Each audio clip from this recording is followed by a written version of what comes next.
Good evening to all students. Students, in the past 3 classes, I have discussed 3 sample papers with their solutions, and I hope that most of your doubts and questions have been cleared. Students, today I am going to discuss the 4th paper in this class, so everyone please pay attention and focus on screen. सभी बच्चे screen पे focus करेंगे। तो इस paper में section A जो है हम इसे सबसे पहले कवर करेंगे। सेक्शन ए में मैं पहले बता चुका हूं आपको कि क्वेश्चन नंबर 1 जो है वो सेक्शन ए को कवर करता है, जिसमें 10 वेरी शॉर्ट आंसर क्वेश्चन जो हैं वो दिए होते हैं। ये short answer very short answer question जो हैं ये एमसीक्यूज या फिर 1 वर्ड आंसर या फिर ट्रू फॉल्स या फिर 1 स्टेटमेंट में भी पूछे जा सकते हैं, फिल इन द ब्लैंक्स की में भी पूछे जा सकते हैं। तो आपको हर एक तरीके से तैयार रहना है। तो इस पेपर में एमसीक्यूज में दिए हुए हैं सवाल ये, तो एक एक करके इनको सॉल्व करते हैं। तो फर्स्ट एमसीक्यू जो सेक्शन ए में दिया है वो क्या है बेटा, ये यहाँ पे 4 एलिमेंट दिए गए हैं। इन 4 एलिमेंट में उसने पूछा है कि कौन सा एलिमेंट जो है वो स्टेट का नहीं है। तो जब मैंने आपको स्टेट पढ़ाया था तो मैंने आपको बताया था कि स्टेट के 4 एलिमेंट होते हैं। सबसे पहले तो स्टेट के लिए एक फिक्स्ड टेरिटरी चाहिए, फिर उसमें रहने के लिए लोग चाहिए, फिर वहाँ का जो समाज बनता है उसको चलाने के लिए एक गवर्नमेंट चाहिए, और फिर अपनी सॉवरेनिटी चाहिए। तो 4 एलिमेंट जो हैं वो स्टेट के लिए ज़रूरी है। यहाँ पे ए पॉलिटिकल पार्टी दिया है, तो पॉलिटिकल पार्टी जो है वो स्टेट का एलिमेंट नहीं होता है। तो राइट आंसर जो है वो ए पॉलिटिकल पार्टी है। Next, the idea of equality of opportunity implies that. Equality of opportunity का क्या मतलब होता है कि भाई सबको बराबर अवसर मिले काम करने के, पढ़ने लिखने के। तो यहाँ पे पहला दिया हुआ है कि सबकी सेम इनकम हो, तो ये तो गलत हो गया। सी वाला पार्ट जो है वो दिया है सबका एक जैसा सोशल स्टेटस हो, वो भी गलत हो गया। डी दिया है everyone should have the same political right, सबको सेम पॉलिटिकल राइट मिले, तो ये भी इक्वालिटी ऑफ अपॉर्चुनिटी को लेकर नहीं है, बल्कि यहाँ पे बी ऑप्शन जो है वो राइट आंसर है, बी वाला। Everyone should have the same opportunity for education and job. Third MCQ की तरफ चलते हैं। The concept of social justice include. Social justice में इन चारों में से क्या क्या आता है? इक्वल डिस्ट्रीब्यूशन ऑफ वेल्थ आता है, इक्वल अपॉर्चुनिटीज फॉर ऑल आता है, एलिमिनेशन ऑफ डिस्क्रिमिनेशन ये भी आता है। तो आंसर जो है वो ऑल ऑफ द अबव है, तो answer is D. Then fourth, the idea of fraternity. Fraternity का क्या मतलब होता है? ब्रदरहुड, आपसी भाईचारा जिसे बोलते हैं। तो बी जो है वो इसका सही आंसर है। The term citizenship refer to. Citizenship का क्या मतलब है भाई? सिटीजनशिप का मतलब होता है कि आप वहाँ के जिस जगह पे आप रहते हैं वहाँ के आप मेंबर हैं। The status of being a member of A state, तो इसे हम क्या कहते हैं? सिटीजनशिप। इसलिए राइट टू वोट ये गलत है, right to freedom of speech गलत है, राइट टू ओन प्रॉपर्टी ये गलत है। तो बी ऑप्शन जो है वो बिल्कुल ठीक है, the status of being member of the state. Next, sixth, the concept of liberty includes. Liberty का जो कंसेप्ट है उसमें क्या क्या आता है? फ्रीडम ऑफ स्पीच भी आता है, फ्रीडम टू असेंबल भी आता है, फ्रीडम ऑफ मूवमेंट भी आता है। तो इसका मतलब ये तीनों हैं, तो ऑल ऑफ द अबव जो है वो इसका सही आंसर होगा।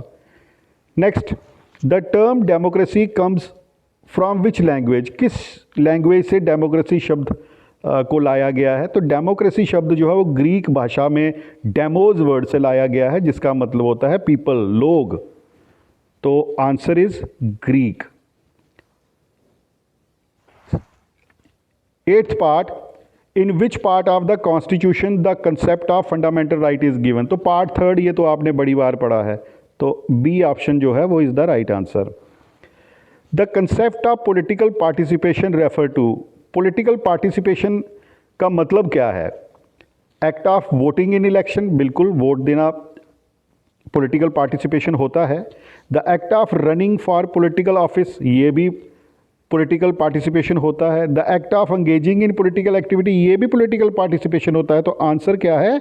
All of the above. Last MCQ पूछा हुआ है, the term political system refer to, political system का क्या मतलब है? The way in which a society organize its government and politics, ये बिल्कुल ठीक है। और बाकी ऑर्गेनाइजेज इकोनॉमी नहीं है, ऑर्गेनाइजेज सोशल लाइफ नहीं है, ऑर्गेनाइज एजुकेशनल सिस्टम नहीं है, बल्कि ये एक ऐसा तरीका है जिसमें हम अपनी सरकार को चुनते हैं, सरकार को बनाते हैं। तो ऑप्शन ए जो है वो राइट आंसर है। तो आपका सेक्शन ए जो है वो कवर होता है, इनके आंसर जो हैं वो राइट साइड पे लिखे भी हुए हैं। अब चलते हैं सेक्शन बी की तरफ। तो सेक्शन बी मैंने आपको बताया कि उसमें 9 क्वेश्चन रहते हैं 2-2 नंबर के। और मैंने आपको ये भी बताया है कि जब आप ये सवाल करते हैं तो इनको बड़ा लंबा नहीं लिखना होता, टू द पॉइंट लिखने की कोशिश करनी है। अगर वो क्वेश्चन पॉइंट में भी बनता है तो आपने क्या करना है, आपने पॉइंट्स को कामा कामा डाल के जोड़ने की कोशिश करनी है। और लेंथ जो है वो 40 या 45 वर्ड से ज़्यादा नहीं लिखनी है, ज़्यादा से ज़्यादा 50 वर्ड, क्योंकि उसने पेपर में ही लिखा रखा है कि 30 वर्ड से ज़्यादा नहीं होना चाहिए, पर चलो 30 वर्ड से ज़्यादा चला जाता है। तो मैक्सिमम 40-45 या बड़ा ज़्यादा आपके पास मटेरियल है और अच्छा मटेरियल है तो आप 50 वर्ड पे ले जा सकते हो। तो सेक्शन बी में फर्स्ट क्वेश्चन पूछा है 4 फीचर्स ऑफ इंडियन कॉन्स्टिट्यूशन। अब अगर आप फीचर लिखने लगेंगे तो आप बड़ा लंबा लिख देंगे इसको, क्योंकि आपके पास पॉइंट वाइज होगा तो बड़ा लंबा होगा। तो आप उन्हीं पॉइंट को ऐड करते जाओ, कामा कामा डाल के ऐड करते जाओ। तो इंडियन कॉन्स्टिट्यूशन जो है is characterised by the length and detail. तो भारत का संविधान जो है आपको पता होगा दुनिया का सबसे बड़ा रिटन कॉन्स्टिट्यूशन है, जिसमें 395 आर्टिकल्स हैं, 8 शेड्यूल्स हैं, 22 पार्ट्स हैं। तो इतना बड़ा संविधान किसी भी देश का नहीं है। दूसरी विशेषता इसकी क्या है कि it establish A federal system with unitary element. जो सिस्टम हमने इस संविधान के द्वारा अपने देश में अपनाया है वो कौन सा है? फेडरल सिस्टम है, पर उसमें यूनियन गवर्नमेंट जो है वो स्ट्रांग है। तो मिक्सचर है ये फेडरल और यूनिटरी एलिमेंट्स का। तीसरा, इस कॉन्स्टिट्यूशन के अकॉर्डिंग हमने पार्लियामेंट्री सिस्टम को अडॉप्ट किया है। हमारे यहाँ पे पार्लियामेंट्री सिस्टम ऑफ गवर्नमेंट होती है, मतलब पार्लियामेंट्री गवर्नमेंट। इस संविधान में हमारे फंडामेंटल राइट दिए हुए हैं, सभी नागरिकों के फंडामेंटल राइट दिए हुए हैं। इस संविधान में आम नागरिकों की इक्वालिटी, फ्रीडम सिक्योर है, और यहाँ पे किसी भी प्रकार का कोई एक्सप्लॉइटेशन नहीं होता अकॉर्डिंग टू कॉन्स्टिट्यूशन। तो ये सब कॉन्स्टिट्यूशन के फीचर हैं। आप देखो यहाँ कामा कामा डाल के लिखे गए हैं, तो आप भी कुछ इसी तरीके से लिखोगे। पॉइंट्स में लिखने जाओगे तो लंबा हो जाएगा। थर्ड क्वेश्चन, महात्मा गांधी का पंचायती राज के प्रति क्या व्यू है? तो महात्मा गांधी तो सपोर्टर थे पंचायती, उन्हें लगता था कि तब तक भारत में सही ढंग की जो आज़ादी है वो है ही नहीं जब तक यहाँ पे बॉटम लेवल यानी लोकल लेवल पे पावर जो है वो डिवाइड नहीं की जाती। तो महात्मा गांधी स्ट्रांगली एडवोकेटेड थे पंचायती राज के, कंसीडरिंग इट क्रूशियल, उन्हें लगता था बड़ा इंपॉर्टेंट है यहां पे पावर का डिसेंट्रलाइज होना।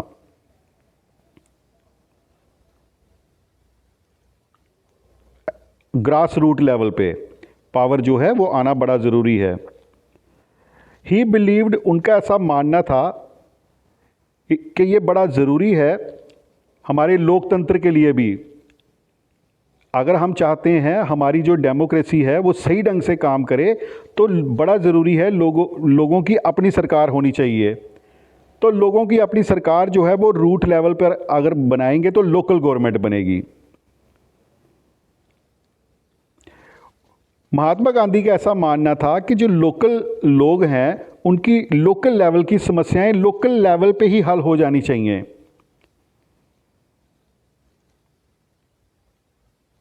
उनका ऐसा मानना था कि जो ग्रामीण एरिया है उसे एम्पावर करना बड़ा ज़रूरी है। अगर ग्रामीण एरिया को एम्पावर नहीं करेंगे तो समाज में सोशल जस्टिस भी नहीं आएगा। गांव जो हैं वो बड़े पिछड़ जाएंगे, पीछे रह जाएंगे,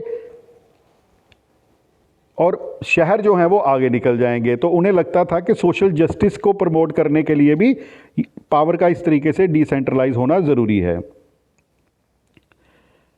इसके साथ साथ उनका ऐसा मानना था कि अगर हम इस तरीके से पावर को डिस्ट्रीब्यूट करते हैं तो जो रिसोर्सेज होंगे वो इक्विटेबल डिस्ट्रीब्यूट होंगे। Next question number 4, explain council of ministers. Council of minister मैंने बड़ी बार आपको बताया है।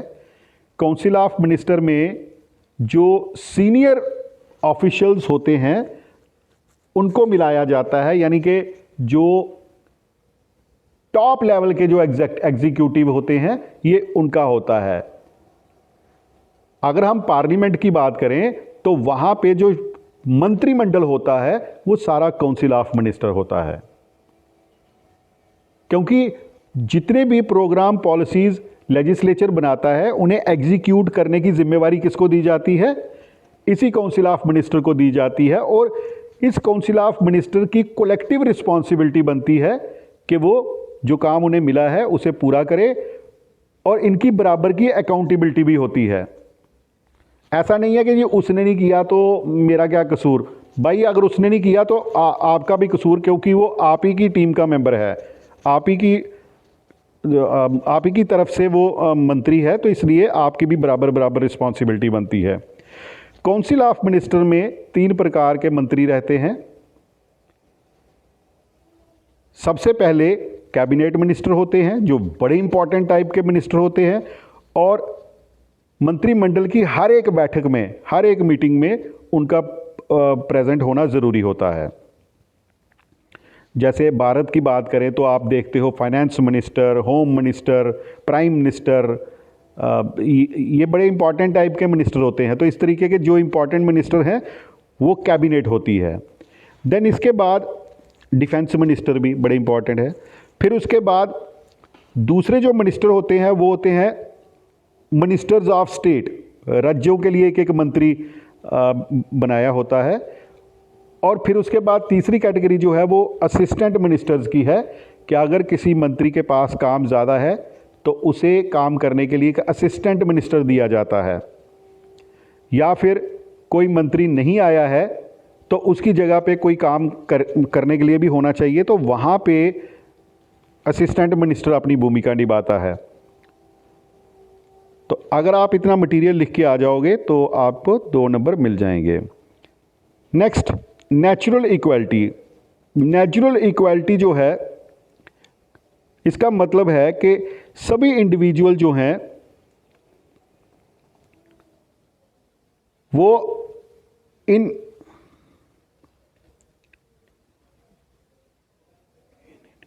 सभी इंडिविजुअल जो हैं वो देखा जाए तो इक्वल हैं in terms of their fundamental rights.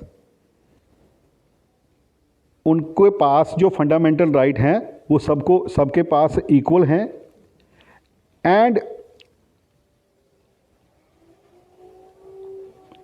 Worth उनका सबका इक्वल वर्थ है। क्योंकि सारे के सारे क्या हैं? ह्यूमन बीइंग हैं। रिगार्डलेस इसका कोई फ़र्क नहीं पड़ता कि वो किस रेस से बिलोंग करता है, किस जेंडर से बिलोंग करता है, किस सोशल स्टेटस से बिलोंग करता है।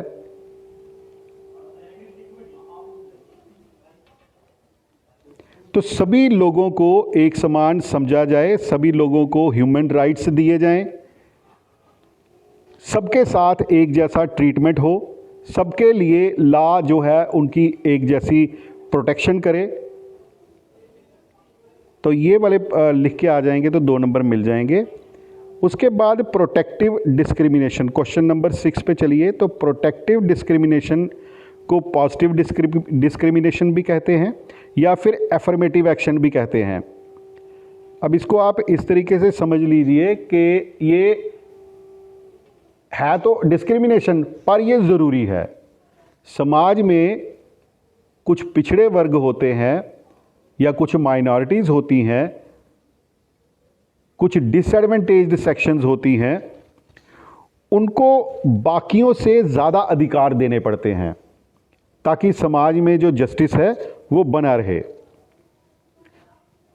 जैसे अगर हम भारत की बात करें तो भारत में शेड्यूल्ड कास्ट है, शेड्यूल्ड ट्राइब है, अदर बैकवर्ड क्लासेस हैं, बड़े सारे माइनॉरिटी ग्रुप्स हैं, बड़े सारी डिसएडवांटेज्ड सेक्शंस हैं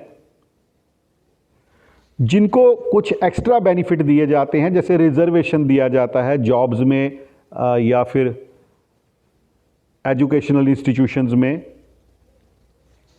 ताकि जो उनका लॉस इतिहास में हुआ है या अभी हो रहा है उसकी भरपाई हो जाए और वो भी नॉर्मल स्ट्रीम में आ जाएं। तो इस तरीके का डिस्क्रिमिनेशन समाज में ज़रूरी होता है, तभी सोशल जस्टिस जो है वो आता है। तो अब आप इसको पढ़ेंगे तो आपको क्लियर हो जाएगा। क्वेश्चन नंबर 7, बाइकैमरल लेजिस्लेचर क्या होता है? तो ये अभी जो पीछे पेपर हुए हैं उनमें भी मैंने समझाया था। लेजिस्लेचर क्या होता है? लेजिस्लेचर होता है विधायिका, विधान बनाना, लॉ बनाने वाली, लॉ मेकिंग बॉडी। जैसे भारत की बात करें तो सबसे बड़ी लॉ मेकिंग बॉडी जो है वो इंडियन पार्लियामेंट है, जहाँ पे दोनों हाउस जो हैं वो लॉ बनाते हैं और राष्ट्रपति अपनी मंजूरी देकर उन लॉज को परमिट करते हैं, असेंट देते हैं कि चलो जी अब इसको चलने दो देश में। तो एक ऐसी लेजिस्लेचर जहां पे लॉ बनते हैं दो हाउसेस के द्वारा, यानी वहां पे दो हाउस होते हैं, तो ऐसी लेजिस्लेचर को हम बाइकैमरल लेजिस्लेचर कहते हैं। जैसे भारत में बाइकैमरल लेजिस्लेचर है, भारत का जो नेशनल लेजिस्लेचर है, यूनियन लेजिस्लेचर है, वो बाइकैमरल है, दो हाउस है वहाँ पे, लोकसभा और राज्यसभा। भारत की कुछ स्टेटों में बाइकैमरल लेजिस्लेचर है और ज़्यादातर स्टेटों में यूनिकैमरल लेजिस्लेचर है। यूनिकैमरल का मतलब एक ही हाउस की लेजिस्लेचर। तो अब लिख लोगे इसको। What is nationalism? तो नेशनलिज्म एक पॉलिटिकल आइडियोलॉजी है that emphasizes the unity, identity and interest of a nation or group of people. It often involves a sense of pride in one's nation, culture and history, as well as a desire for self-determination, sovereignty and sometimes superiority over other nations. तो nationalism लिख लोगे। Next, define citizenship. तो citizenship जो है वो एक status है। ऊपर ये जो MCQ था वहाँ पे भी इसके बारे में लिखा था। ये एक स्टेटस है जो बताता है कि आप लीगली उस पर्टिकुलर कंट्री के मेंबर हो, कानूनी रूप से आप उस देश के मेंबर हो। एंटाइलिंग an individual to the right, entitling an individual citizenship, legally रूप से उस कंट्री की मेंबरशिप होती है जो उसे दिलाती है, एंटाइटल करती है, कुछ अधिकार दिलाती है, कुछ प्रिविलेज दिलाती है, उसको प्रोटेक्शन दिलाती है। किसके द्वारा? देश की सरकार के द्वारा। It typically involve allegiance to the state, adherence to the laws and the fulfillment of certain duties such as paying taxes. तो जब ये चीज़ें आपको मिलती हैं तो बदले में वापस में क्या करना होता है? देश के प्रति ड्यूटीज़ भी देनी होती हैं, जैसे अपने टैक्सेस जो हैं वो रेगुलर देते रहना, मिलिट्री में मौका मिले तो देश की सेवा के लिए तैयार रहना। तो कुछ ऐसी ड्यूटीज़ जो हैं उनसे बाध्य होता है वो सिटीज़न जिसके पास ये स्टेटस होता है। नेक्स्ट,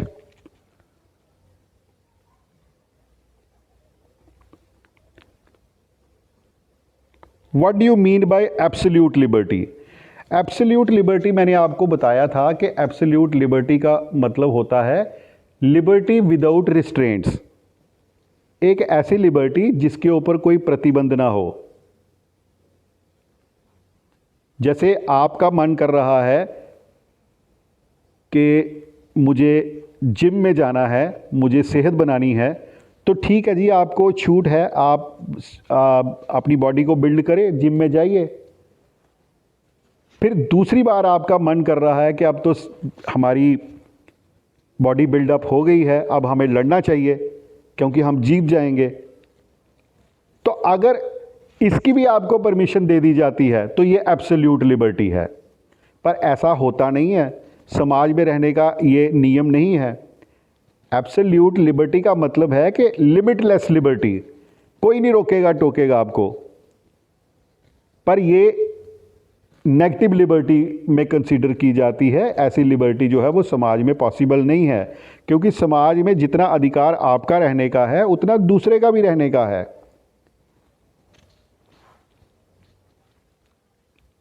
जहाँ पे किसी प्रकार का लिमिटेशंस नहीं है, जहाँ पे किसी प्रकार का कंस्ट्रेंट नहीं है, जहाँ पे किसी प्रकार का रिस्ट्रेंट नहीं है, तो उसे हम क्या कहेंगे?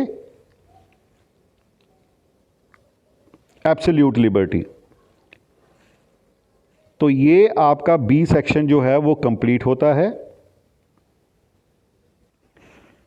सो सेक्शन सी में 11th क्वेश्चन पूछा गया है, right A short note on minority representation. तो माइनॉरिटी रिप्रेजेंटेशन बताता है किनका रिप्रेजेंटेशन? जो काउंटिंग में कम है, ऐसी कम्युनिटी जो गिनती में कम है, अल्पसंख्यक बोलते हैं जिन्हें, उनका रिप्रेजेंटेशन। तो minority representation refer to political inclusion and participation of minority groups, कि राजनीति में जो माइनॉरिटी ग्रुप्स हैं वो भी आए, वो भी इंक्लूड करें। इंक्लूजन का मतलब हो गया इंक्लूड।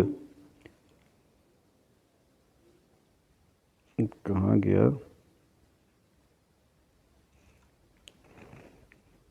तो minority representation refer to political inclusion and participation of minority group in decision making processes, particularly in legislature bodies. इसका एम क्या है, इसका लक्ष्य क्या है माइनॉरिटी रिप्रेजेंटेशन का? Its aim to ensure that diverse voices are heard and considered in governance, reflecting the pluralistic nature of societies. This can be involved measures such as reserved seats, proportional representation और affirmative action. किनसे होता है ये काम? Reserved seat से, proportional representation से या फिर एफर्मेटिव एक्शन से। To overcome the barriers that minority में face in assessing political power, monitoring minority representation is crucial for upholding democratic principles of equality and ensuring that interests of all groups regardless of size or status are taken into account. सबको जो है वो consider किया जाए, सबको account में लाया जाए। कोई फ़र्क नहीं पड़ता किसका स्टेटस क्या है या किसका साइज़ कितना ज़्यादा है, कौन सी कम्युनिटी कितनी बड़ी है। It helps prevent the marginalization of minority communities and promotes a more inclusive and representative democracy. तो communities and promotes a more inclusive and representative democracy. तो क्लियर हो गया ये वाला क्वेश्चन। नेक्स्ट क्वेश्चन की तरफ चलते हैं। अब ये सवाल पूछा है, discuss the jurisdiction of state high court. मैंने आपको पिछले पेपरों में भी बताया था कि जो सेक्शन सी होगा, कोशिश करना इसको ज़्यादा पॉइंट्स में लिखने की, क्योंकि अगर पॉइंट्स में लिखोगे तो ऑटोमेटिकली वर्ड्स आपके बन जाएंगे, जितने रिक्वायर्ड हैं उतने वर्ड्स बन जाएंगे। तो कम से कम 6 पॉइंट जो हैं अगर आप 4-4 लाइनों के लिखते हैं तो आपका सवाल जो है वो बन जाएगा। पर थोड़ा सा ऊपर से बताना कि ये चीज़ क्या है। अब यहाँ पे सवाल पूछा है discuss the जूरिसडिक्शन of high court, तो थोड़ा हाई कोर्ट के बारे में बताओ, हाई कोर्ट क्या होता है, और फिर उसके बाद उसकी जूरिसडिक्शन लिखो। इसकी भी वैसी ही जूरिसडिक्शन है जैसे सुप्रीम कोर्ट की है, 1-2 को छोड़ के, पर इसका जो इन्फ्लुएंस है वो सिर्फ स्टेट तक है। तो इसकी भी ओरिजिनल जूरिसडिक्शन है लाइक सुप्रीम कोर्ट, इसकी अपनी अपीलेट जूरिसडिक्शन है, कॉन्स्टिट्यूशनल जूरिसडिक्शन है, सुपरवाइजरी जूरिसडिक्शन है, एडवाइजरी जूरिसडिक्शन है और एडमिनिस्ट्रेटिव जूरिसडिक्शन है। तो ये अच्छा लिखा है क्वेश्चन, इसके पूरे 4 नंबर मिल जाएंगे अगर इस तरीके से लिखा होगा तो। Next question 13, what is right to freedom of speech of expression. तो स्पीच ऑफ एक्सप्रेशन जो है, ये वाली फ्रीडम जो है, इसके बारे में क्या समझते हैं, इस अधिकार के बारे में वो लिखना है। और फिर एनलिस्ट लिमिटेशंस। अब यहाँ पे ये 4 नंबर का सवाल है तो 2-2 पार्ट में डिवाइड किया हुआ है, ये 2 पार्ट्स में। 2 नंबर आपको पहले पार्ट में मिलेंगे, 2 नंबर बाद वाले में। तो पहला जो है आपका फ्रीडम ऑफ स्पीच वो आपका पैराग्राफ में ही रहेगा, पैराग्राफ में बनेगा। और जो आगे लिमिटेशंस हैं वो कोई 3 या 4 अगर आप लिमिटेशन लिखते हैं तो आपका सवाल जो है वो बन जाएगा। तो freedom of speech and expression लिखा हुआ है और ये लिमिटेशन लिखी हुई हैं। तो हाँ, ये थोड़ी ज़्यादा लिखी हैं, आप 4 लिखो क्योंकि 2 नंबर का होगा ये। डिफेमेशन, क्योंकि किसी को ये वाला अधिकार जब मिलता है freedom of speech and expression तो वो किसी के डिफेमेशन का कारण बन सकता है और जिसकी जो मंजूरी है वो देश का कानून नहीं देता। इंसाइटमेंट टू वायलेंस, कई बार फ्रीडम ऑफ स्पीच जो है ये वायलेंस का भी काम कर जाता है, भड़काऊ स्पीच दे देते हैं लोग और आगे लोग जो हैं वो रिएक्ट करते हैं फिर उसके अगेंस्ट जाके, खास करके जो धर्म से जुड़ी हुई स्पीचेस होती हैं। उसके बाद ऑब्ससेनिटी, एक्सप्रेशन डिमांडेड ऑब्सेंस और ऑफेंसिव टू पब्लिक मोरालिटीज़, जिससे जो आम पब्लिक लोग जो हैं उनके बीच की जो मोरालिटी है अगर उसे नुकसान होता है, कई बार हो जाता है, लोग जो हैं वो बोलते हैं, गाली गलौज कर देते हैं, लड़ाई झगड़ा करते समय कुछ मुंह से शब्द निकल जाते हैं, तो ये भी मतलब कि अब होना नहीं चाहिए पर है क्या करना है, तो वो भी right to freedom of speech and expression के चलते है। नेशनल सिक्योरिटी, देश की सुरक्षा ज़रूरी है पर कई बार कुछ लोग जब बोलते हैं तो वो देश के अगेंस्ट चली जाती हैं चीज़ें, वो भी इसका लिमिटेशन है। कंटेम्प्ट ऑफ कोर्ट, अदालत की तौहीन, तो ये भी मतलब कि हम बोल देते हैं मुंह से, हमारे सामने कोई चीज़ आती है उसके प्रति बोल देते हैं, तो कई बार कंटेम्प्ट ऑफ कोर्ट भी हो जाता है, तो जो कि ठीक नहीं है, ये भी इसका लिमिटेशन है। प्रिवेसी है,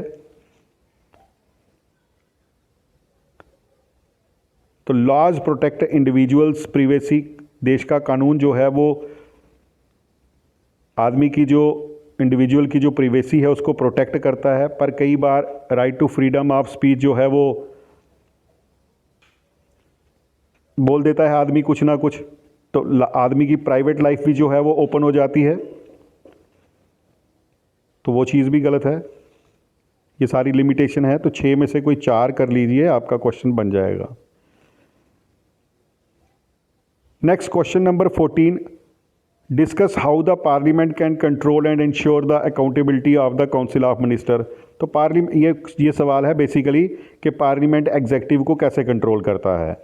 तो वही पार्लियामेंट में जो होता है एग्जीक्यूटिव को कंट्रोल करने के लिए, जैसे क्वेश्चन ओवर होता है, डिबेट एंड डिस्कशंस होते हैं, नो कॉन्फिडेंस मोशन लाया जाता है, अगर सरकार के पास मैंडेट ना हो तो जो अपोजिशन है वो नो कॉन्फिडेंस मोशन ला सकती है। कमेटी सिस्टम होता है, इससे भी कंट्रोल रहता है एग्जेक्टिव। बजट अप्रूव करने के लिए पार्लियामेंट की मंजूरी चाहिए होती है, उससे भी कंट्रोल रहता है। इम्पीचमेंट प्रोसेस भी लाया जाता है पार्लियामेंट के द्वारा। तो ये कुछ तरीके हैं जिनसे पार्लियामेंट जो है वो एग्जेक्टिव को कंट्रोल करता है। तो आप इतने पॉइंट लिख लीजिए। हाँ ठीक है, मिल जाएंगे इसके 4 number. Next question, vice president की पोजीशन को आपने डिस्क्राइब करना है।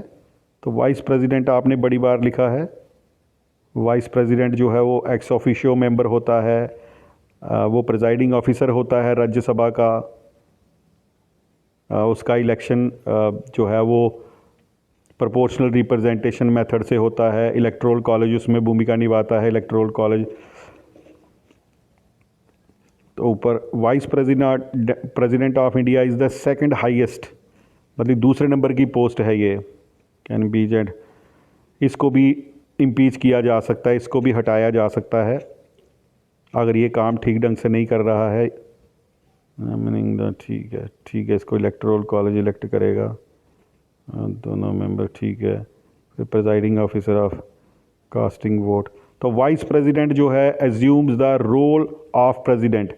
जब प्रेसिडेंट नहीं होता है तो उस समय वाइस प्रेसिडेंट उसकी कुर्सी पे बैठता है। Can cast is deciding vote, वो भी वोट देता है, डिसाइड करता है इन Rajya Sabha. The vice president assume the role of president. तो वाइस प्रेसिडेंट जो है वो अपने हाउस का हेड होता है, प्रेसिडेंट होता है, तो वो भी वोट देता है। जब भी किसी चीज़ का को डिसाइड करना होता है राज्यसभा में तो उसका वोट भी माना जाता है in the Rajya Sabha in case of tie. पर ये वोट करता कब है?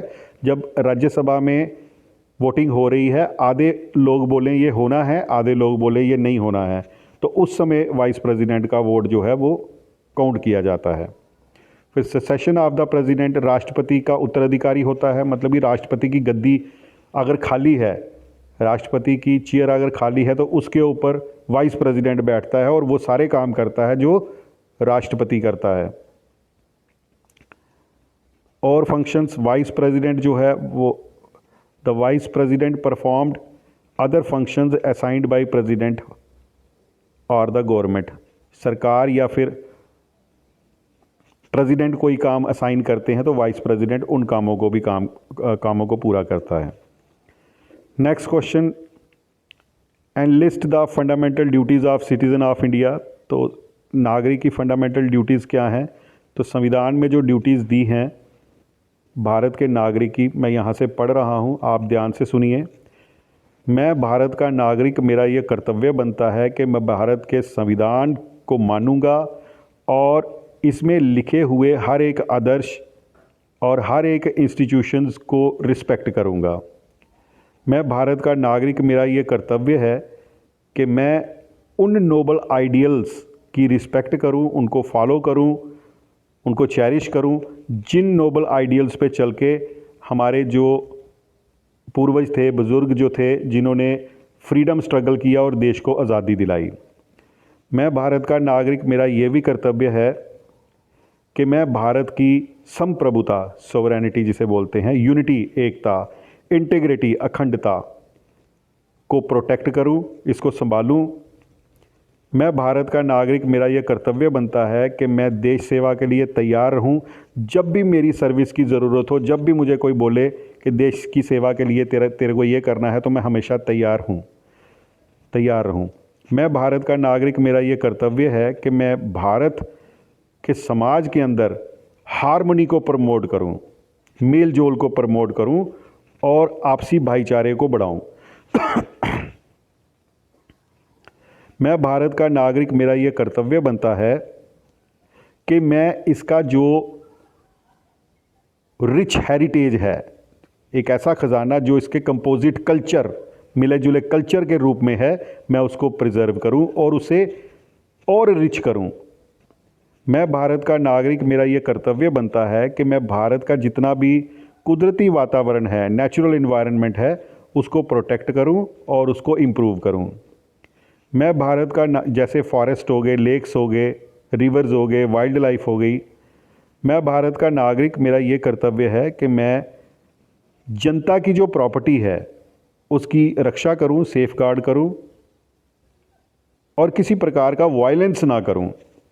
मैं भारत का नागरिक, मेरा यह कर्तव्य बनता है कि मैं सुनी सुनाई बातों पर यकीन ना करूं, बल्कि साइंटिफिक टेम्पर को अपने अंदर पनपने दूं, ताकि मैं सुनी सुनाई बातों पे यकीन ना करके स्पिरिट ऑफ इंक्वायरी, ठीक है, जांच पड़ताल करने की स्पिरिट मैं लाऊं, और अगर मेरे को लगता है कि ये चीज़ गलत है तो मैं उसे बदल सकूं।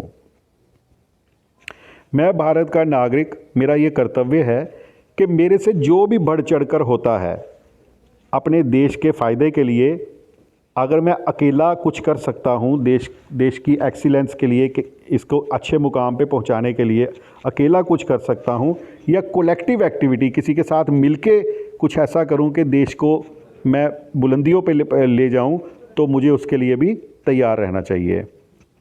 वो भी मेरा कर्तव्य है। इसके बाद लास्ट क्वेश्चन है ये 17th क्वेश्चन सेक्शन सी का, political science is not science, explain with reason. तो दोनों टाइप के क्वेश्चन बनते हैं कि पॉलिटिकल साइंस जो है ये एक साइंस भी है, तो कारण बताओ। अब यहाँ पे पूछा है कि वो साइंस नहीं है, तो कारण बताओ। तो बाकी तो आप ऊपर से लिख लोगे स्टेटमेंट जो है पॉलिटिकल साइंस, इसको हमेशा डिबेट में रहता है कि ये साइंस है या साइंस नहीं है। बड़े सारे लोगों का मानना है ये साइंस है, तो वो अपने अपने तरीके से प्रूव करते हैं, पर यहाँ पे सवाल आया है कि ये साइंस नहीं है, तो उसके पीछे कारण जो है वो ये है। सबसे पहले कि जो असली साइंस होती है वो एम्पिरिकल टेस्ट से गुजर के आती है। एम्पिरिकल टेस्ट होता है एक्सपीरियंस बेस्ड, मतलब कि जिसको हम एक्सपीरियंस करें। जैसे मैं बोलता हूँ भाई कार्बन डाइऑक्साइड आग को बुझाती है, तो आप बोलो सर बताओ प्रूव करके, हमें एक्सपीरियंस कराओ। तो मैं माचिस की तीली को जला के फूंक लगाता हूँ तो बुझ जाएगी। मैं बोलता हूँ देखो कार्बन डाइऑक्साइड निकली, बुझा दिया, तो ये एक्सपीरियंस किया। तो फिर हमने साइंस के में डाल दिया इसको। पर ऐसा जो है वो कोई पॉलिटिकल साइंस में नहीं चलता, ठीक है। पॉलिटिकल साइंस में एम्पिरिकल टेस्टिंग नहीं हो सकती। जो पॉलिटिकल साइंस के कंसेप्ट्स हैं, जो आइडियाज़ हैं, वो उनके ऊपर कोई टेस्टिंग नहीं हो सकती। तो ये उन लोगों का मानना है कि ये साइंस नहीं है, ये एक प्रकार की फिलॉसफिकल सी बातें हैं जो ये मतलब कि करते हैं। मतलब वो फिलॉसफिकल भी नहीं बोल सकते, वो मतलब कि एक प्योर नेचुरल साइंस का दर्जा नहीं देते इसे, हाँ सोशल साइंस का दर्जा दे देते हैं, साइंस नहीं मानते उसको। फिर उसके बाद दूसरा कारण सब्जेक्टिविटी। सब्जेक्टिविटी मतलब जब कोई आदमी साइंस को पढ़ रहा होता है तो वो अपने से कुछ भी नहीं डालता उसमें, वो वही चीज़ें बताता है जो असलियत में है। पर यहाँ पे पॉलिटिकल साइंस में ऑब्जेक्टिविटी भी आती है कि यहाँ पे सब्जेक्टिविटी पे कम, और मतलब कि मेरे ख्याल से ये है, तो ये चीज़ ऑब्जेक्टिविटी को दर्शाती है। फिर उसके बाद कॉम्प्लेक्सिटी। पॉलिटिकल फिनोमिनाज जो होते हैं वो इतने कॉम्प्लेक्स होते हैं, मतलब कई बार तो डिफाइन करना ही मुश्किल हो जाता है, कई चीज़ें क्लियर ही नहीं हो पाती।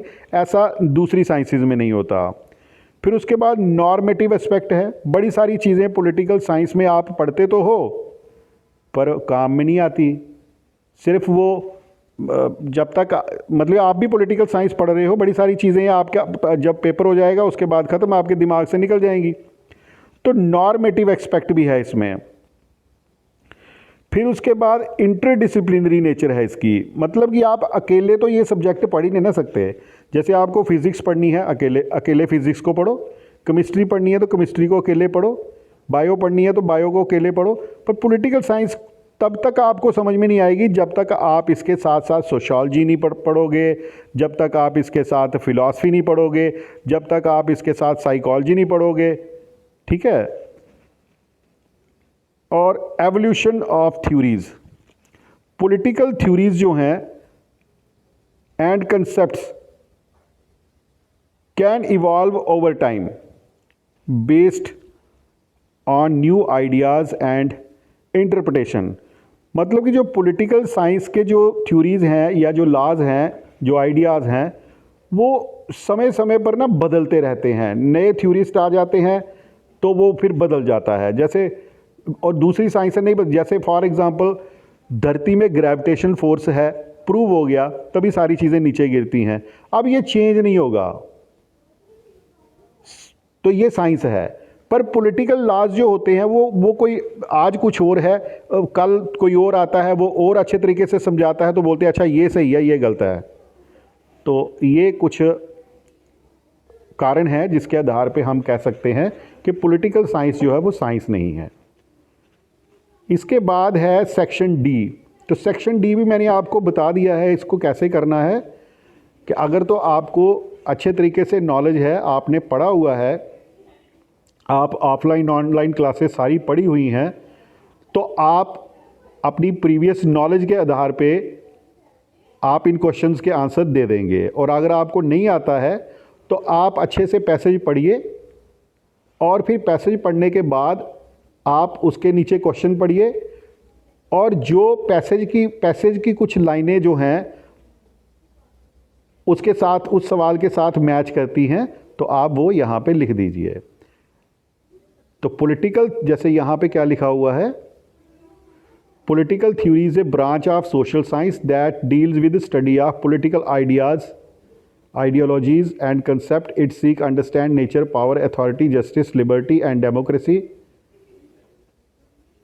तो यही चीज़ें इसका पहला पार्ट बन रही हैं, पहला सवाल बन रहा है। मेन फोकस जो है पॉलिटिकल थ्योरी का किस पे रहता है। तो one of the key question of political theory is the nature of the state. The state is often defined as political organization with centralized government that has the authority to make and enforce laws। तो यहाँ तक आप लिखो तो ये वाला question आपका बन जाएगा, फर्स्ट पार्ट बन जाएगा। फिर उसके बाद what are the some theories भी हैं कुछ, तो यहाँ पे however different theory there are, ये 1 2 3 4 और फिफ्थ लाइन में देखो यहाँ पे लिखा हुआ है there are different theories about the origin and purpose of the state. Some theories argue that state is a necessary institution for maintaining order and providing public good, while others see it as a tool for domination of one group over other। तो ये theories को लेके आप बता सकते हो, तो यहाँ पे लिखी भी हैं। ये सिर्फ वही बच्चा लिख पाएगा जिसने अच्छे से पढ़ा होगा कि इसके पीछे डिवाइन थ्योरी है, फिर उसके बाद सोशल कॉन्ट्रैक्ट थ्योरी है, एवोल्यूशनरी थ्योरी है। How is justice understood in political theory. तो जस्टिस को कैसे अंडरस्टूड करने की कोशिश की गई है पॉलिटिकल थ्योरी में।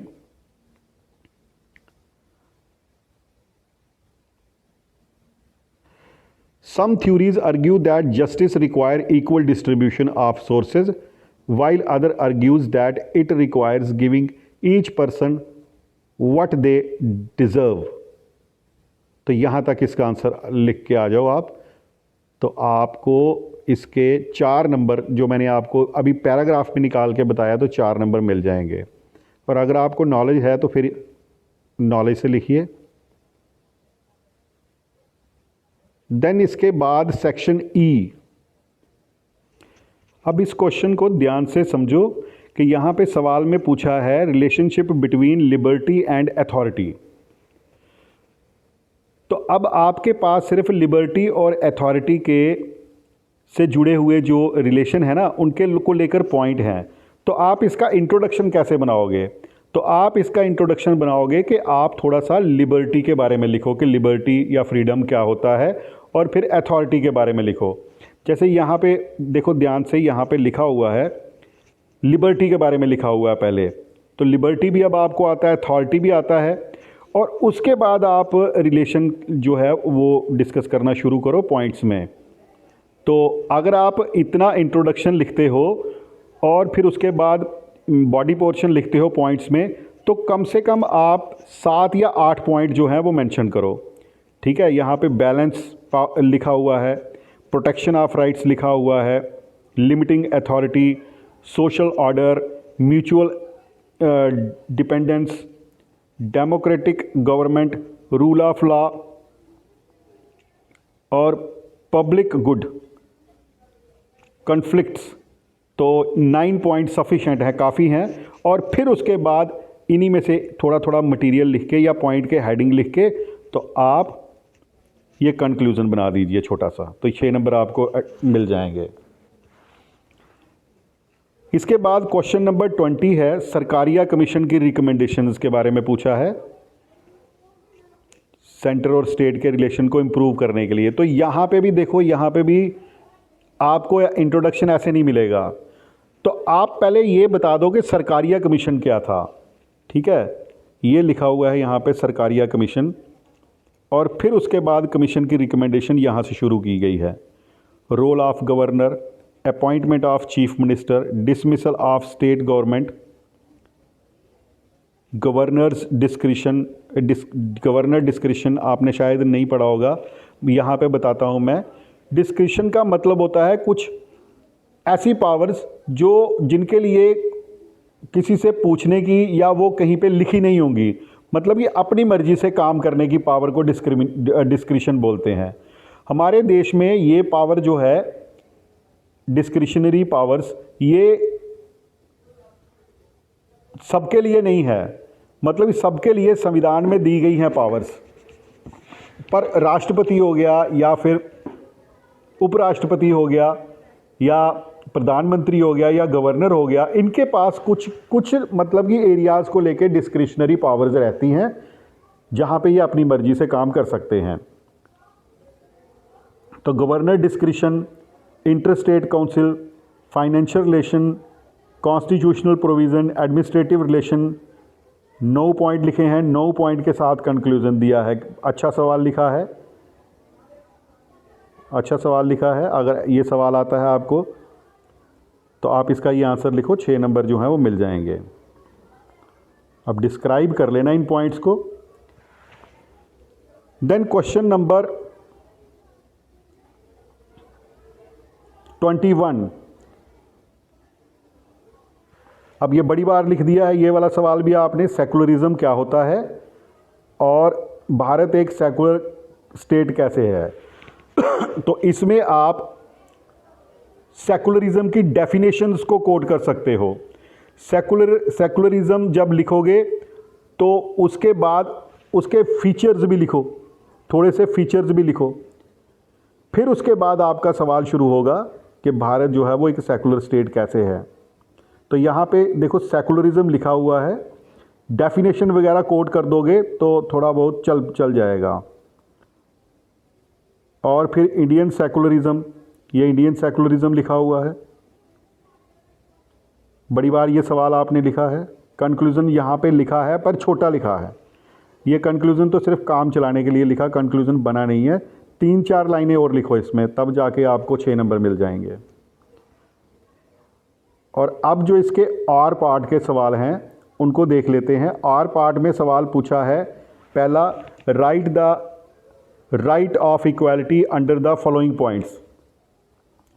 तो पहला है equality before law, no discrimination, और तीसरा है इक्वालिटी ऑफ अपॉर्चुनिटी। तो 2-2 नंबर के ये पॉइंट जो हैं दिए गए हैं, आपको इनको सिर्फ डिस्कस करना है। तो आप इनको डिस्कस करने से पहले राइट ऑफ इक्वालिटी जो है वो इंट्रोडक्शन के रूप में लिख लो, जैसे यहाँ पे भी लिखा हुआ है, right to equality is a fundamental right. फिर उसके बाद पॉइंट शुरू किया है पहला, right to equality under equality before law. तो वो सवाल जो आपने किया हुआ है इक्वालिटी बिफोर लॉ, तो वो लिखना है इसमें, सारा वही लिख के आ जाना है, उसके पॉइंट भी दिए गए हैं। फिर उसके बाद दूसरा पूछा है नो डिस्क्रिमिनेशन, कहाँ गया, एक तो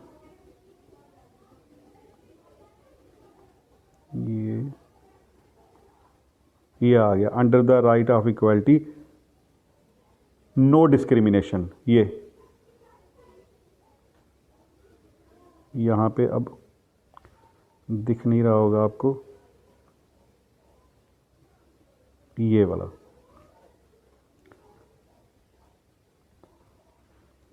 इक्वालिटी बिफोर लॉ अंडर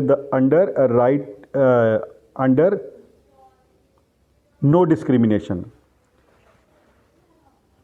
तो ये सारे पॉइंट लिखे हुए हैं, equality of opportunity, prohibition of discrimination, affirmative action, equal pay, right to equality under, अब ये थर्ड आ गया, right to equality under opportunity, equality of opportunity. तो उसमें पॉइंट इक्वल एक्सेस होना चाहिए सबको, मेरिट बेस्ड सिलेक्शन होनी चाहिए, level paying field, equal treatment होना चाहिए सबके साथ। तो कंक्लूज़न यहाँ पे नहीं लिखा हुआ, कंक्लूज़न मिसिंग है। तो तीनों को थोड़ा थोड़ा मिला लो, तीनों के बारे में थोड़ा थोड़ा लिख दो, equality before law, no discrimination और इक्वालिटी ऑफ अपॉर्चुनिटी, तीनों को लेके दो दो तीन तीन लाइनें लिख दो तो कंक्लूज़न बन जाएगा। देन उसके बाद क्वेश्चन नंबर 20 का R part, describe the development of federal system of India. ये तो पूरी स्टोरी टाइप लिखना पड़ेगा कि इंडिया जो है उसमें फेडरल फॉर्म ऑफ गवर्नमेंट है, कैसे कैसे आया। फिर उसके बाद फेडरल पॉइंट लिख दो यहाँ पे, constitutional framework, division of power, हमारा संविधान कैसे बताता है कि भारत के अंदर फेडरल सिस्टम है, वो पॉइंट लिखने हैं आपको।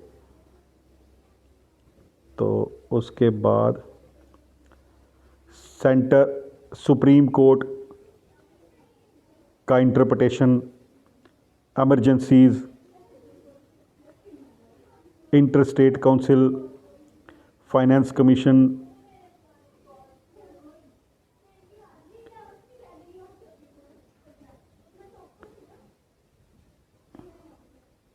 एवोल्यूशनरी प्रोसेसेस और फिर कंक्लूज़न।